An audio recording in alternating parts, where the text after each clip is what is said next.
What's up? I'm Evan with the Crafty Cask, and today I'm going to talk to you a little bit about making margaritas. So I grew up in Arizona, and there were two things that basically you were kind of quasi-judged on, and they were your margarita and your homemade salsa.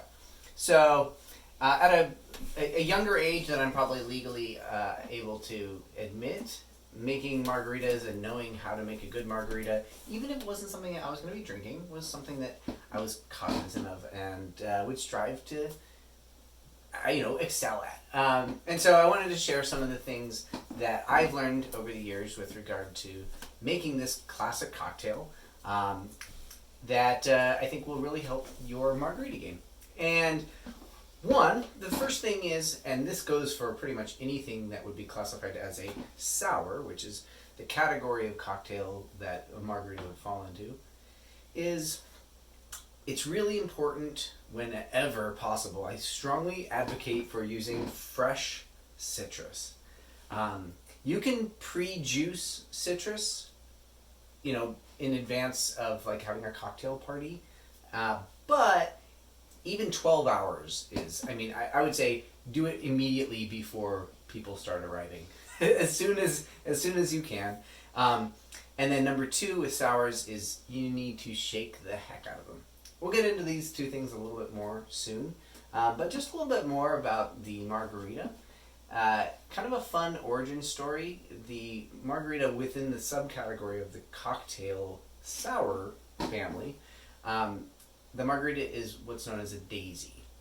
And what that kind of means is that in a variation sense, sours are classically spirit plus citrus plus sweetener, and a daisy is going to be the same general idea, but the sweetener is another spirit, a sweetened spirit. In this case, I'm going to be using dry curacao. Triple sec is a very close similarity to that. You can also find margaritas made with Cointreau or Grand Marnier, and then very exciting fun ones that are made with additional flavors. You'll see strawberry margaritas and peach margaritas. Anyway, you can get pretty creative with this, but the term daisy in Spanish actually translates to margarita. So the flower, the daisy flower, is a margarita flower in Spanish. So fun tidbit, some fun aside. Let's get started here. First thing you're going to want to do anytime you're making cocktails, you always want to prepare your glassware first. So we're going to be using some lime as well as some lemon. We'll get to that in a little bit to make our margarita. So I'm going to cut this lime. Actually, you know what?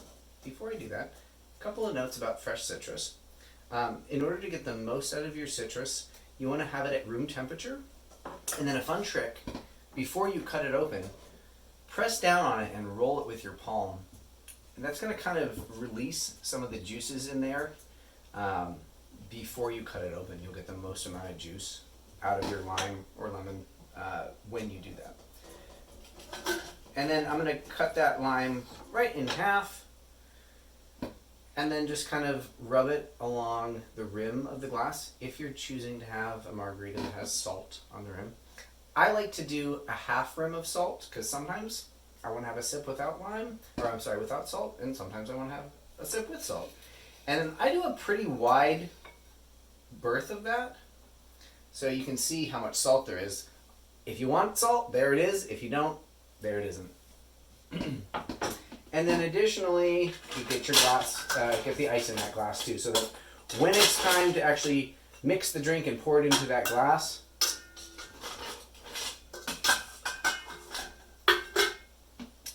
you can do so with ease. This ice cube that I just threw in there, these are really fun. If you haven't seen them at your favorite, mixology bar, these are spherical ice cubes that are made using directional freezing. Not to nerd out too much, but what that does is it essentially removes impurities from the water, allowing for the ice cube to be almost completely translucent and clear. This ice cube was made with the help of our friends at the mixologer, and essentially you put the water in this contraption, put it in the freezer, and you're left with 2 perfectly beautiful ice cubes. Really cool, actually. I think this is worth taking a little closer gander.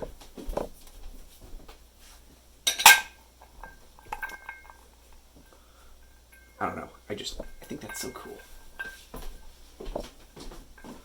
So once you've got your glassware prepped, you're going to go ahead and start mixing your cocktail. And another tip that I would always advise is add the non-alcoholic ingredients to your mixing vessel and then your alcoholic ingredients. The reason that I suggest this is because your alcoholic ingredients are more expensive, more valuable. If you mess up in the ratio and the proportion and you have to start over, you're not pouring the expensive stuff down the drain. Something that was bred into me for many years working in the restaurant world. So the ratios for this drink, we're going to use, to start, a half an ounce of lime juice.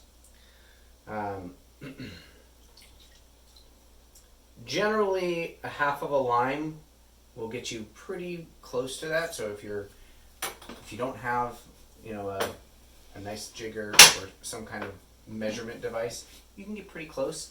And then using a pour spout like this will allow you to pour and get pretty close. And I can talk to you a little bit about that when we start pouring the alcohol. I'm going to roll this lemon here as well.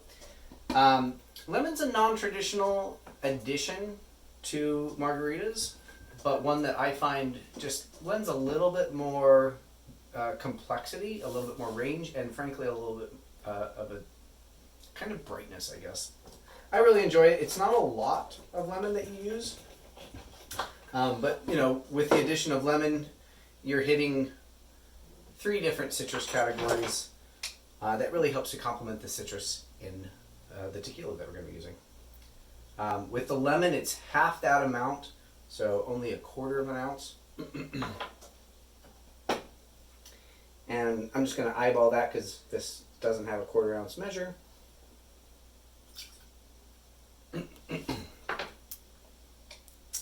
And then moving on to our dry curacao. This is also a half an ounce pour.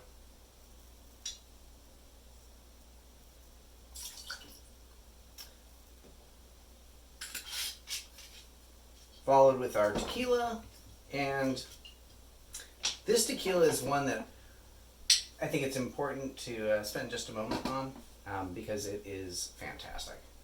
It's understated, I think, in labeling. Easy to, I guess, maybe kind of glance over at the liquor store, but Tapatío Tequila is one of the oldest generational family distillers in Mexico.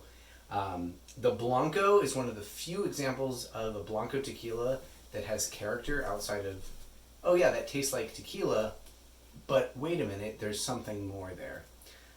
It makes fantastic margaritas. Their whole lineup is incredible. They have an extra añejo called Excelencia that rivals, actually, frankly, in my opinion, and I obviously like this tequila, but I think it shames Don Julio 1492, even Centenario. These tequilas that people herald as the most marvelous sipping tequilas out there. If you're one of those people, check out Tapatío's Excelencia because it's killer. And then if you do like using pour spouts, generally a 1/1000 count will give you about an ounce, and we're going to need 1.5 ounces. And so there's 1 ounce and then 1.5 ounces on this side. So counting with a pour spout, you can't really do this if you're just glugging it out, but if you have a pour spout, that's another way to kind of approximate and usually get pretty close to the proportions that you're looking for. So now that we've got all of our ingredients added to our shaking vessel, we're going to add the ice. Oops, there goes one. And once we've got the ice added, we're gonna want to rapidly move it through the process of actually making the cocktail. At this stage, everything is kind of okay. There's a reason why I don't add the liquid to the ice. The ice gets added at the end, and it's because as soon as you add the liquid to the ice starts to melt, and it starts to dilute the cocktail. And so the purpose of shaking and making the cocktail is to get it cold, not necessarily to dilute it. That's going to happen, but you don't want that to be something that's going on outside of your control while you're adding the ingredients. So, add the ice, and then you're going to want to give it 20 or so pretty vigorous shakes. Smile while you do it.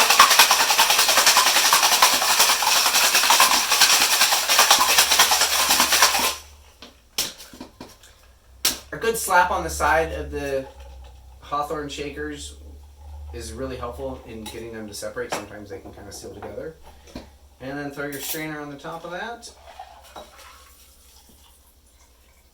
And pour it off into your glass.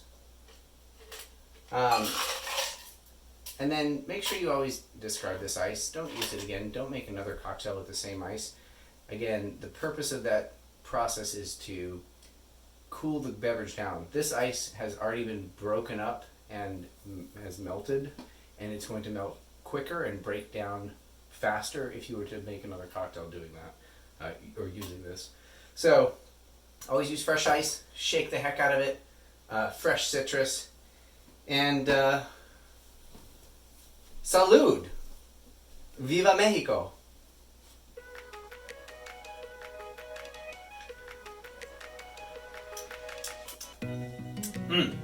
Yum.